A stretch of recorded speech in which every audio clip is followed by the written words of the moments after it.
महाराष्ट्राचा अर्थसंकल्प सादर झाल्यानंतर राज्याच्या आर्थिक स्थितीबाबत अनेक प्रश्न उपस्थित होत असल्याचे मत शेतकरी नेते प्रकाश पोहरे यांनी व्यक्त केलंय। जनतेला फुकटच्या योजनांनी खुश करण्यापेक्षा शेती, रोजगार, शिक्षण आणि आरोग्य यांसारख्या मूलभूत प्रश्नांवर सरकारने लक्ष द्यायला हवे, असे प्रकाश पोहरे यांनी सांगितलंय। राज्यावर वाढत चाललेले कर्ज, शेतकऱ्यांची कर्जमाफी आणि ग्रामीण विकासाच्या मुद्द्यांवर गंभीर चर्चा होणे गरजेचे असल्याचंही त्यांनी नमूद केलंय। शेतकरी नेते प्रकाश पोहरे यांनी सांगितल्याप्रमाणे भारतात अर्थसंकल्पाच्या दिवशीच देशाच्या अर्थव्यवस्थेविषयी चर्चा होते, मात्र इतर दिवशी आर्थिक स्थितीबाबत फारसे कोणी बोलत नाही। सरकार धोरणात्मक चुका करत असताना जनतेने वेळोवेळी सरकारचे कान खेचायला हवेत, असे ते म्हणतात। मात्र सरकार लाडकी बहीण, लाडका भाऊ, शेतकरी सन्मान योजना यांसारख्या योजना जाहीर करून जनतेला खुश ठेवते आणि त्यामुळे जनता मूलभूत प्रश्न विसरते, असे प्रकाश पोहरे यांनी नमूद केलंय। अर्थसंकल्प जाहीर झाल्यानंतरही काय स्वस्त झाले, काय महाग झाले किंवा कर मर्यादा वाढली का, या पलीकडे लोक फारसे विचार करत नाही।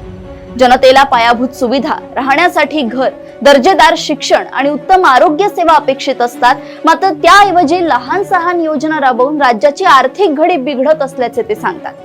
त्यामुळे महाराष्ट्रावरील कर्ज लवकरच 9.5 लाख कोटींचा आकडा पार करत असल्याचेही त्यांनी स्पष्ट केलंय।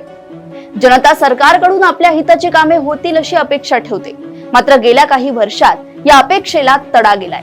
सरकारच्या अनेक घोषणा केवळ गाजर असल्याची भावना लोकांमध्ये निर्माण झाली आहे। संसद किंवा विधिमंडळात महत्त्वाच्या मुद्द्यांवर चर्चा होत नाही आणि ती होऊ नये यामध्ये सत्ताधारी आणि विरोधक दोघांचाही स्वार्थ असल्याचे म्हणत त्यांनी सरकार आणि विरोधक दोघांनाही धारेवर धरलंय। शेतकरी नेते प्रकाश पोहरे यांच्या मते सध्याच्या परिस्थितीत सरकार रोजगार देऊ शकत नसल्याचे अप्रत्यक्षपणे मान्य करून लोकांना पैसे देण्याच्या योजना जाहीर करत आहे। त्यांच्या मते हा जनकल्याणाचा उद्देश नसून करदात्यांच्या पैशातून मते मिळवण्याचा प्रयत्न आहे। महिलांना दरमहा आर्थिक मदत किंवा शेतकऱ्यांना सन्मान निधी देऊन क्रयशक्ती वाढल्याचा दावा करणे म्हणजे काजव्यांना नळीत भरून प्रकाश झोत टाकण्यासारखे असल्याचे ते म्हणतात। प्रकाश पोहरे यांनी स्पष्ट मत मांडताना म्हटलंय की मुख्यमंत्री आणि अर्थमंत्री म्हणून देवेंद्र फडणवीस यांनी सादर केलेला 2026 ते 27 चा अर्थसंकल्पही अशाच स्वरूपाचा दिसत आहे। या अर्थसंकल्पात शेतकरी, महिला, विद्यार्थी, शेतमजूर आणि ग्रामीण विकासाला प्राधान्य मिळेल अशी अपेक्षा होती, परंतु ती पूर्ण झालेली दिसत नाही। त्यांच्या मते शेती आणि उद्योग क्षेत्रात युवा शक्तीला संधी देऊन राज्याचा विकास साधणे आवश्यक असते, मात्र या अर्थसंकल्पात त्याचे ठोस चित्र दिसत नाही। उलट राज्यावर कर्जाचा बोजा वाढत असताना सरकारने केलेल्या घोषणांची अंमलबजावणी कशी होणार, हा गंभीर प्रश्न उपस्थित होत असल्याचे प्रकाश पोहरे सांगतात। त्यांच्या मते या अर्थसंकल्पातील सर्वात मोठी घोषणा म्हणजे शेतकऱ्यांसाठी 2 लाख रुपयांपर्यंतची कर्जमाफी आहे। महाराष्ट्रातील शेती अनेक वर्षांपासून दुष्काळ, हवामान बदल, वाढता उत्पादन खर्च आणि बाजारातील अस्थिरता यांसारख्या संकटांशी झुंज देत असल्याचे ते सांगतात। विदर्भ, मराठवाडा आणि खानदेशातील शेतकरी आत्महत्यांचा प्रश्नही गंभीर असल्याचे त्यांनी नमूद केलंय।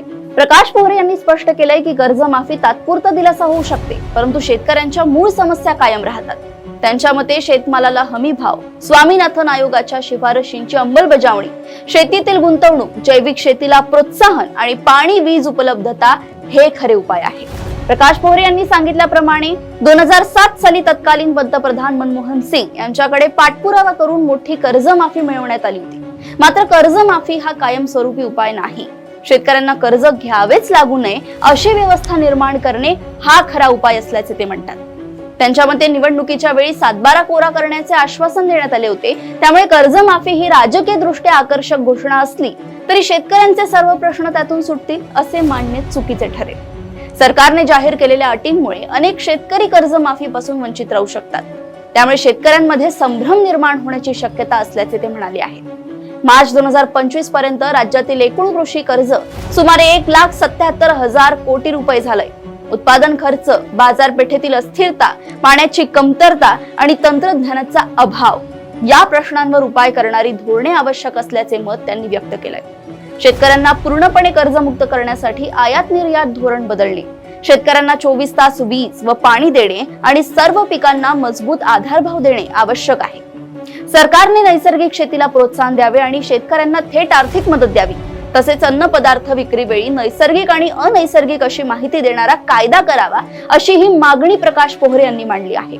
सरकारने कर्ज माफीची घोषणा केली असली तरी राज्यावर असलेले सुमारे 9,36,000 कोटींचे कर्ज पाहता या योजना कशा राबवल्या जातील हा मोठा प्रश्न आहे. राज्यातील कंत्राटदारांना मोठ्या प्रमाणात थकीत देणी आहे. तसेच गुंतवणूक करार आणि प्रत्यक्ष गुंतवणूक याबाबत श्वेतपत्रिका काढण्याची मागणीही करण्यात आली होती.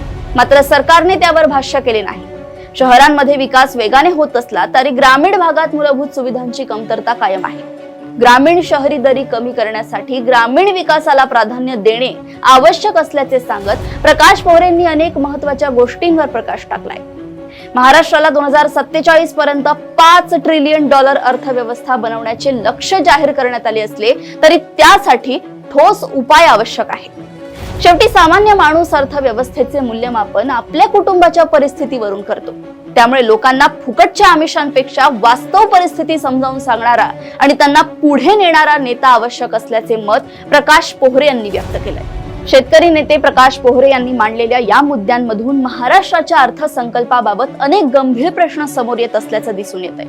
वाढते कर्ज, शेतकऱ्यांची स्थिती, ग्रामीण विकास आणि रोजगार निर्मिती यांसारख्या मुद्द्यांवर सरकारने ठोस पावले उचलण्याची गरज असल्याचे त्यांच्या भूमिकेतून स्पष्ट होत आहे.